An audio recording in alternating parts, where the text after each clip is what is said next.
राधे राधे जी। दुर्गा कवच को ब्रह्मदेव जी ने अपने पौत्र मार्कंडेय जी को सुनाया था। इसमें ब्रह्मदेव जी माँ दुर्गा के अलग अलग दैवीय रूपों में प्रशंसा करते हैं। दुर्गा कवच माँ दुर्गा के भिन्न नाम हैं। हर नाम में कोई ना कोई गुण और कोई ना कोई ऊर्जा निहित होती है। श्री दुर्गा कवच के तहत हम देवी माँ के विभिन्न नामों का उच्चारण करते हैं, जो हमारे इर्द गिर्द हमारे शरीर के चारों ओर एक कवच का निर्माण कर देते हैं। इससे कोई भी बुरी शक्ति हमारे आसपास आ भी नहीं सकती, जो कि आजकल के ज़माने में हमारे लिए बहुत ही आवश्यक बन गया है। आइए श्रवण करें श्री देवी कवच। बोलिए जय माता दी, लिखिए जय माता दी। मार्कंडेय जी ने कहा, पितामह, जो इस संसार में परम गोपनीय तथा सभी मनुष्यों की सब प्रकार से रक्षा करने वाला है और जो अब तक आपने दूसरे किसी के सामने प्रकट ना किया हो, ऐसा कोई साधन मुझे बताइए। ब्रह्मा जी बोले, ब्रह्मान, ऐसा साधन तो एक देवी का कवच ही है, जो गोपनीय से भी परम गोपनीय, पवित्र तथा संपूर्ण प्राणियों का उद्धार करने वाला है। महामुने, उसे श्रवण करो। देवी की 9 मूर्तियां हैं, जिन्हें नव दुर्गा कहते हैं। उनके पृथक पृथक नाम बतलाए जाते हैं। प्रथम नाम शैलपुत्री है, दूसरी मूर्ति का नाम ब्रह्मचारिणी है, तीसरा स्वरूप चंद्रघंटा के नाम से प्रसिद्ध है, चौथी मूर्ति को कूष्मांडा कहते हैं। 5वीं दुर्गा का नाम स्कंद माता है। देवी के छठे रूप को कात्यायनी कहते हैं। 7वां कालरात्रि और 8वां स्वरूप महागौरी के नाम से प्रसिद्ध है। 9वीं दुर्गा का नाम सिद्धिदात्री है। ये सब नाम सर्वज्ञ महात्मा वेद भगवान के द्वारा ही प्रतिपादित हुए हैं। जो मनुष्य अग्नि में जल रहा हो, रणभूमि में शत्रु से घिर गया हो, विषम संकट में फंस गया हो तथा इस प्रकार भय से आतुर होकर जो भगवती की शरण में प्राप्त हुए हों, उनका कभी अमंगल नहीं होता। युद्ध के समय में संकट में पड़ने पर भी उनके ऊपर कोई विपत्ति नहीं दिखाई देती। उन्हें शोक, दुख और भय की प्राप्ति नहीं होती। जिन्होंने भक्तिपूर्वक देवी का स्मरण किया है, उनका निश्चय ही अभ्युदय होता है। देवेश्वरी, जो आपका चिंतन करते हैं, उनकी आप निस्संदेह रक्षा करती हो। चामुंडा देवी प्रेत पर आरूढ़ होती है, वाराही भैंसे पर सवारी करती है, ऐन्द्री का वाहन ऐरावत हाथी है, वैष्णो देवी गरुड़ पर ही आसन जमाती है। माहेश्वरी वृषभ पर आरूढ़ होती है, कौमारी का वाहन मयूर है, भगवान विष्णु की प्रियतमा लक्ष्मी देवी कमल के आसन पर विराजमान है और हाथों में कमल धारण किए हुए हैं। वृषभ पर आरूढ़ ईश्वरी देवी ने श्वेत रूप धारण कर रखा है। ब्राह्मी देवी हंस पर बैठी हुई है और सब प्रकार के आभूषणों से विभूषित है। इस प्रकार ये सभी माताएं सब प्रकार की योग शक्तियों से संपन्न हैं। इनके सिवा और भी बहुत सी देवियां हैं, जो अनेक प्रकार के आभूषणों की शोभा से युक्त तथा नाना प्रकार के रत्नों से सुशोभित हैं। ये संपूर्ण देवियां क्रोध में भरी हुई हैं और भक्तों की रक्षा के लिए रथ पर बैठी हुई दिखाई देती हैं। ये शंख, चक्र, गदा, शक्ति, हल और मुसल, खेटक और तोमर, परशु, पाश, कुंत और त्रिशूल एवं उत्तन, शारंग, धनुष आदि अस्त्र शस्त्र अपने हाथों में धारण करती हैं। दैत्यों के शरीर का नाश करना, भक्तों को अभय दान देना और देवताओं का कल्याण करना, यही उनके शस्त्र धारण का उद्देश्य है। महान रौद्र रूप, अत्यंत घोर पराक्रम, महान बल और महान उत्साह वाली देवी, आप महान भय का नाश करने वाली हो, आपको नमस्कार है। आपकी ओर देखना भी कठिन है। शत्रुओं का भय बढ़ाने वाली जगदम्बिके, मेरी रक्षा करो। पूर्व दिशा में ऐन्द्री मेरी रक्षा करे, अग्निकोण में अग्निशक्ति मेरी रक्षा करे, दक्षिण दिशा में वाराही तथा नैतृतीय कोण में खड्गधारिणी मेरी रक्षा करे, पश्चिम दिशा में वारुणी और वायव्य कोण में मृग पर सवारी करने वाली देवी मेरी रक्षा करे, उत्तर दिशा में कौमारी और ईशान कोण में शूलधारिणी रक्षा करे। ब्रह्मानी, आप ऊपर की ओर से मेरी रक्षा करें और वैष्णवी देवी नीचे की ओर से मेरी रक्षा करें। इसी प्रकार शव को अपना वाहन बनाने वाली चामुंडा देवी 10 दिशाओं से मेरी रक्षा करे। जया आगे से और विजया पीछे की ओर से मेरी रक्षा करे। वाम भाग में अजित और दक्षिण भाग में अपराजिता रक्षा करे। उद्योतिनी शिखा की रक्षा करे। उमा मेरे मस्तक पर विराजमान होकर रक्षा करे। ललाट में मालाधारी रक्षा करे और यशस्विनी मेरी भौहों का संरक्षण करे। भौहों के मध्य भाग में त्रिनेत्रा और नथुनों की यम घंटा देवी रक्षा करे। दोनों नेत्रों के मध्य भाग में शंखिनी और कानों में द्वारवासिनी रक्षा करे। कालिका देवी कपोलों की तथा भगवती शांकरी कानों के मूल की रक्षा करे।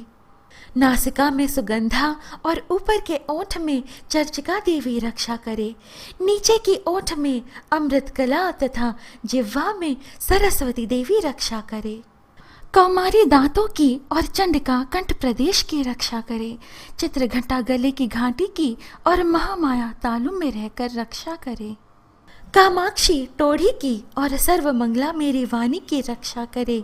भद्रकाली ग्रीवा में और धनुर्धरी पृष्ठवंश में रहकर रक्षा करे। कंठ के बाहरी भाग में नीलग्रीवा और कंठ की नली में नलकुबरी रक्षा करे। दोनों कंधों में खड्गिनी और मेरी दोनों भुजाओं की वज्रधारिणी रक्षा करे। दोनों हाथों में दंडिनी और अंगुलियों में अंबिका रक्षा करे। शूलेश्वरी नखों की रक्षा करे। कुलेश्वरी कुक्षी में रहकर रक्षा करे। महादेवी दोनों स्तनों की और शोक विनाशिनी देवी मन की रक्षा करे। ललिता देवी हृदय में और शूलधारिणी उदर में रहकर रक्षा करे। नाभि में कामिनी और गुह्य भाग की गुह्येश्वरी रक्षा करे। पूतना और कामिका लिंग की और महेशवाहिनी गुदा की रक्षा करे।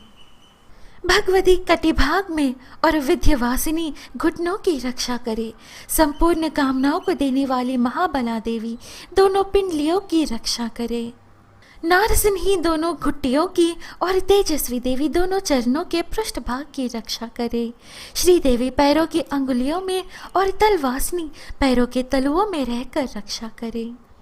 अपनी दाढ़ों के कारण भयंकर दिखने वाली दंष्ट्रा कराली देवी नखों की और ऊर्ध्वकेशनी देवी केशों की रक्षा करे।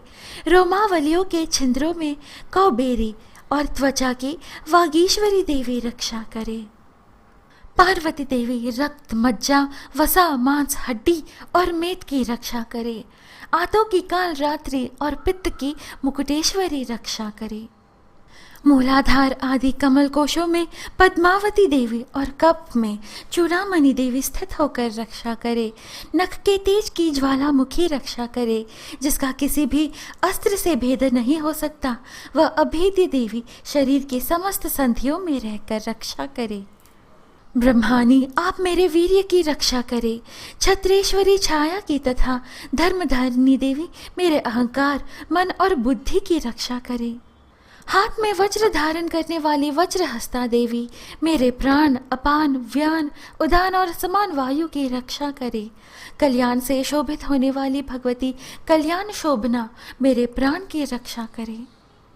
रस रूप गंध शब्द और स्पर्श इन विषयों का अनुभव करते समय योगिनी देवी रक्षा करे तथा सत्वगुण रजोगुण और तमोगुण की रक्षा सदा नारायणी देवी करे। वाराही आयु की रक्षा करे, वैष्णवी धर्म की रक्षा करे तथा चक्रिणी देवी यश कीर्ति लक्ष्मी धन तथा विद्या की रक्षा करे। इंद्राणी आप मेरे गोत्र की रक्षा करे। चंडिके आप मेरे पशुओं की रक्षा करे। महालक्ष्मी पुत्रों की रक्षा करे और भैरवी पत्नी की रक्षा करे। मेरे पथ की सुपथा तथा मार्ग की क्षेम करी रक्षा करे। राजा के दरबार में महालक्ष्मी रक्षा करे तथा सब ओर व्याप्त रहने वाली विजय देवी संपूर्ण भयों से रक्षा करे। देवी जो स्थान कवच में नहीं कहा गया है अतएव रक्षा से रहित है, वह सब आपके द्वारा सुरक्षित हो, क्योंकि आप विजयशालिनी और पाप नाशनी हो। यदि अपने शरीर का भला चाहे तो मनुष्य बिना कवच के कहीं एक पग भी ना जाए। कवच का पाठ करके ही यात्रा करे। कवच के द्वारा सब ओर से सुरक्षित मनुष्य जहाँ जहाँ भी जाता है। वहाँ वहाँ उसे धन लाभ होता है तथा संपूर्ण कामनाओं की सिद्धि करने वाली विजय की प्राप्ति होती है। वह जिस जिस अभीष्ट वस्तु का चिंतन करता है उसको निश्चय ही प्राप्त कर लेता है। वह पुरुष इस पृथ्वी पर तुलना रहित महान ऐश्वर्य का भागी होता है। कवच से सुरक्षित मनुष्य निर्भय हो जाता है। युद्ध में उसकी पराजय नहीं होती तथा वह तीनों लोकों में पूजनीय होता है। देवी का यह कवच देवताओं के लिए भी दुर्लभ है, जो प्रतिदिन नियम पूर्वक तीनों संध्याओं के समय श्रद्धा के साथ इसका पाठ करता है उसे दैवी कला प्राप्त होती है तथा वह तीनों लोकों में कहीं भी पराजित नहीं होता। इतना ही नहीं, वह अमृत्यु से रहित हो 100 से भी अधिक वर्षों तक जीवित रहता है। मकरी, चेचक और कोढ़ आदि उसकी संपूर्ण व्याधियां नष्ट हो जाती है। कनेर, भांग, अफीम, धतूरे आदि का स्थावर विष, सांप और बिच्छू आदि के काटने से चढ़ा हुआ जंगम विष तथा अहिफेम और तेल के संयोग आदि से बनने वाला कृत्रिम विष, ये सभी प्रकार के विष दूर हो जाते हैं, उनका कोई भी असर नहीं होता। इस पृथ्वी पर मारन, मोहन आदि जितने भी अभिचारिक प्रयोग होते हैं तथा इस प्रकार के जितने मंत्र यंत्र होते हैं, वे सब इस कवच को हृदय में धारण कर लेने पर उस मनुष्य को देखते ही नष्ट हो जाते हैं।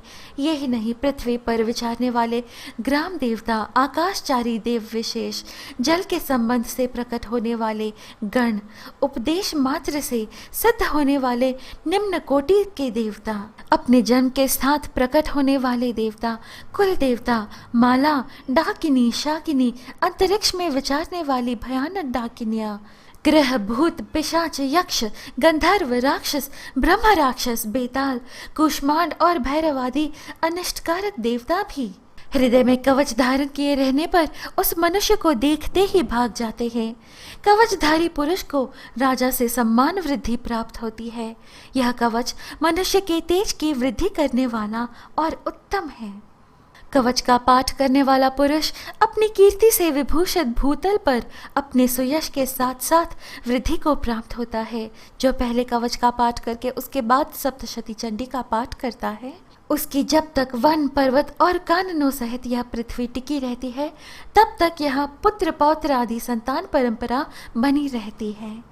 फिर देह का अंत होने पर वह पुरुष भगवती महामाया के प्रसाद से उस नित्य परम पद को प्राप्त होता है, जो देवताओं के लिए भी दुर्लभ है।